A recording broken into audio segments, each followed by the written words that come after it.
அரசு வழக்கறிஞர்களுக்கு வழங்க வேண்டிய கட்டண பில்களில் 1% பில்களுக்கான கட்டணம் கூட வழங்காததற்கு சென்னை உயர்நீதிமன்றம் அதிருப்தி. பில்களுக்கான கட்டணத்தை வழங்காதது குறித்து விரிவான அறிக்கையை தாக்கல் செய்ய தமிழக அரசுக்கு உத்தரவு.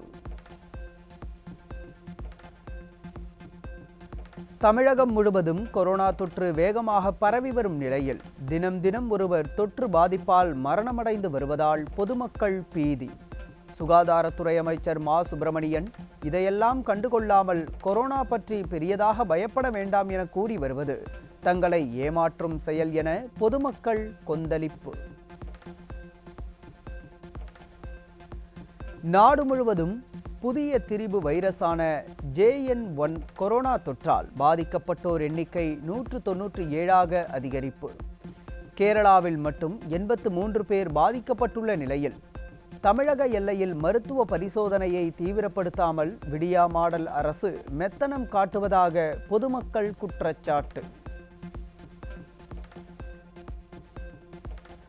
தமிழகத்தில் காசநோயால் பாதிக்கப்பட்டுள்ளோரின் எண்ணிக்கை உயர்வு. கடந்த ஆண்டு மட்டும் 96,709 பேர் பாதிப்பு. தூத்துக்குடி அனல் மின் நிலையத்தில் தொடங்கிய சில மணி நேரங்களிலேயே மின் உற்பத்தி பாதிப்பு. வெள்ள பாதிப்பால் மின்சாரமின்றி தவித்த தூத்துக்குடி மக்கள் மீண்டும் மின் பற்றாக்குறையால் தவிக்கும் அவல நிலை உருவாகியுள்ளது. வடசென்னை அனல் மின் நிலையத்தில் கொதிகலன் கசிவு காரணமாக 600 மெகாவாட் மின் உற்பத்தி பாதிப்பு. தரமற்ற உதிரி பாகங்களை கொண்டு மின் உற்பத்தி செய்யப்படுவதால் இதுபோன்று அடிக்கடி பாதிப்பு ஏற்படுவதாக மின்வாரிய ஊழியர்கள் குற்றச்சாட்டு. சென்னை அடுத்த கிளாம்பாக்கத்தில் ஓட்டுநர் மற்றும் நடத்துனர்களுக்கான உணவகம், கிளை மேலாளர் அலுவலகம் இல்லாமல் அவசர கதியில் திறக்கப்பட்ட பேருந்து முனையம். பேருந்து முனையத்தின் நிர்வாக இயக்குனர் இளங்கோவன் CMDAவுக்கு எழுதியுள்ள கடிதத்தால் விடியா அரசின் நிர்வாக திறமையின்மை அம்பலம். சொத்து வரி பெயர் மாற்ற கட்டணத்தை 20,000 ரூபாய் வரை உயர்த்த விடியா திமுக அரசு முடிவு. பல வழிகளில் வரிகளை உயர்த்தி மக்களை வாட்டி வதைக்கும் நிர்வாக திறமையற்ற அரசு. 370வது சட்டப்பிரிவை மத்திய அரசு ரத்து செய்தது செல்லும் என்று வழங்கப்பட்ட தீர்ப்புக்கு எதிராக முன்வைக்கப்படும் விமர்சனங்களுக்கு பதிலளிக்க மாட்டேன். உச்சநீதிமன்ற தலைமை நீதிபதி DY சந்திரசூட் கருத்து. பொங்கல் பண்டிகை நெருங்கி வரும் நிலையில் மௌனம் காக்கும் விடியா திமுக அரசு.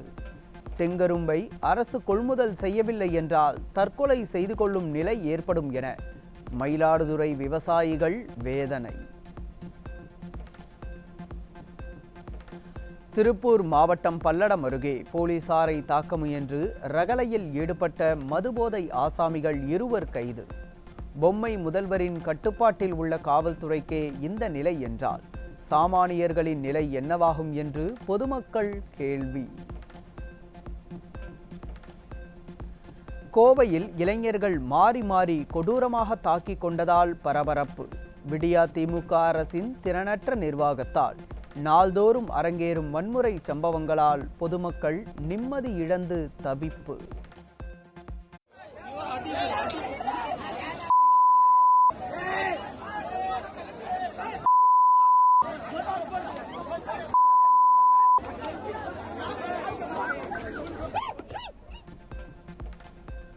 தூத்துக்குடி நகரின் மையப்பகுதியில் உள்ள அரசு உயர்நிலைப் பள்ளியில் குளம் போல் தேங்கி நிற்கும் மழைநீர். பள்ளி வளாகமா தெப்ப குளமா என தெரியாத அளவுக்கு தண்ணீர் தேங்கி நிற்கும் நிலையில் பள்ளியை திறப்பதற்கு விடியா அரசு தயாராகிவிட்டதாக பெற்றோர் சாடல். ஒசூரிலிருந்து கிருஷ்ணகிரி நோக்கி சென்ற டீசல் டேங்கர் லாரி கட்டுப்பாட்டை இழந்து கவிழ்ந்து தீப்பற்றியதால் பரபரப்பு. விபத்தில் படுகாயமடைந்த ஓட்டுநர் சிகிச்சை பலனின்றி உயிரிழப்பு.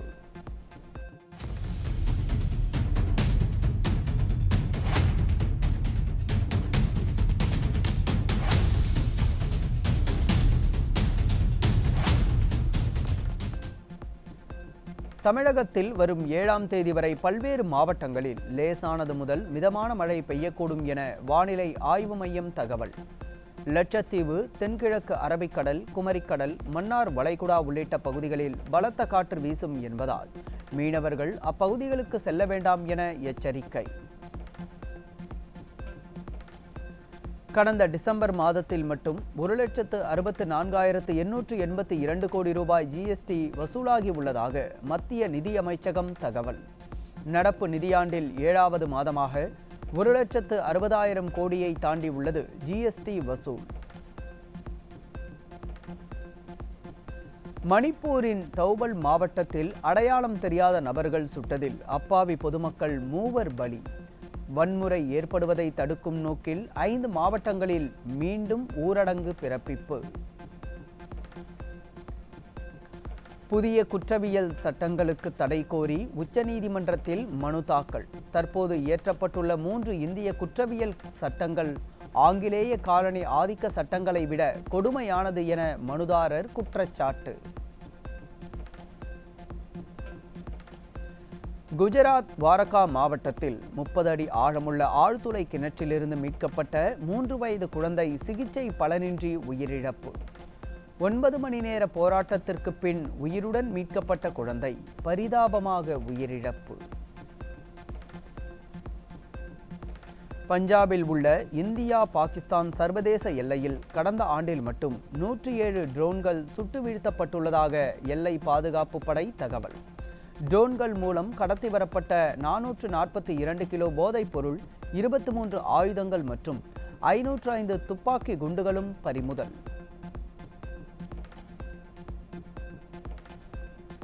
தேர்தல் நிதி பத்திரங்களின் 30வது கட்ட விற்பனை இன்று தொடக்கம். பாரத ஸ்டேட் வங்கியின் அங்கீகரிக்கப்பட்ட கிளை அலுவலகங்கள் மூலம் ஜனவரி 11ஆம் தேதி வரை தேர்தல் நிதி பத்திரங்கள் விற்பனை. 9,330 கோடி ரூபாய் மதிப்பிலான 2,000 ரூபாய் நோட்டுகள் இன்னும் திரும்பவில்லை. ரிசர்வ் வங்கி அதிர்ச்சி தகவல் வெளியீடு. மகாராஷ்டிரா மாநிலம் நாக்பூரில் உள்ள பெட்ரோல் பங்குகளில் அலைமோதிய கூட்டம். டேங்கர் லாரி ஓட்டுநர் வேலைநிறுத்த போராட்டம் அறிவித்துள்ள நிலையில் பெட்ரோல் டீசலுக்கு தட்டுப்பாடு ஏற்பட்டு விடுமோ என்ற அச்சத்தில் மக்கள். வடமாநிலங்களில் அடுத்த 2 நாட்களுக்கு கடுமையான குளிர் நீடிக்கும் என இந்திய வானிலை ஆய்வு மையம் தகவல். மக்கள் அத்தியாவசிய தேவைகளின்றி இரவு நேரங்களில் வெளியில் வரவேண்டாம் என அறிவுறுத்தல்.